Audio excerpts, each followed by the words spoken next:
My name is Tom Bates. I'm a sports psychology coach and consultant, and I work in professional football with teams in the Premier League, with senior and youth team internationals, and all the way down to the lower levels in the lower leagues.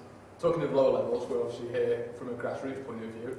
I just want to talk about the importance of using appropriate language when you're coaching, particularly young children. It's one of the most crucial things you can learn to do as a coach, isn't it?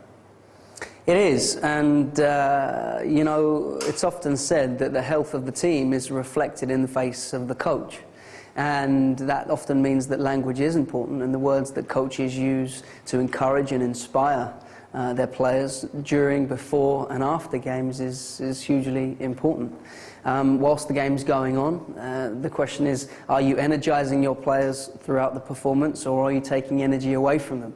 And language is just one area that you can impact your players in a positive light whilst they're playing, because the game in itself is stressful enough at any level, be it grassroots level, be it semi-professional or professional. There are moments in the game, in the performance, where stress inevitably arises, and so it's about how to deal with that. And one of the ways that coaches can help is to be consistently constructive with the comments and the language that they choose to use.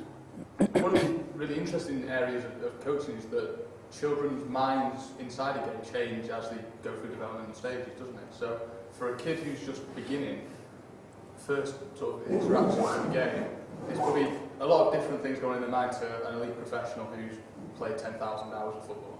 Is that a fair assessment? Completely different perspectives, yeah, completely different continuums. If it's a grassroots player and they've just started out, then they're there because they love the game, and they're there for the fun and the enjoyment of taking part in the practices and taking part in the games. If you're a professional, a senior professional, then you if you're a senior professional, then of course the emphasis on winning, and everything you do is geared to winning. That doesn't necessarily mean that practice can't be fun. Part of what we do with the senior professionals is break up practice with you know, fun games like head tennis, for example, or football golf, or a fun penalty shootout to keep it fresh. And variety is of course important, not at any level, at a professional level, at amateur level. So it's really important to maintain the perspective. What is the outcome? What's the clarified outcome for the coach? If I'm working with the senior team, well then it's on a result basis, and so work comes first. If it's with the grassroots players, then of course they're involved because of the fun and the enjoyment. And everything that the coach does, everything that the session is geared towards, is providing an environment and a platform for the players to progress with fun, with energy and with excitement. And to expect and to create an environment where coaches can get their players to connect with passion, connect with the reason why they got involved in the first place. If you take any professionals and you trace their history back to when they first began, they would be involved because they fell in love with the game. And it might be in the playground, or it might be in the streets, or if you go back far enough, you'll find that they started because there was a passion and a love and an enthusiasm for the game itself. And especially at grassroots level, we must remember that.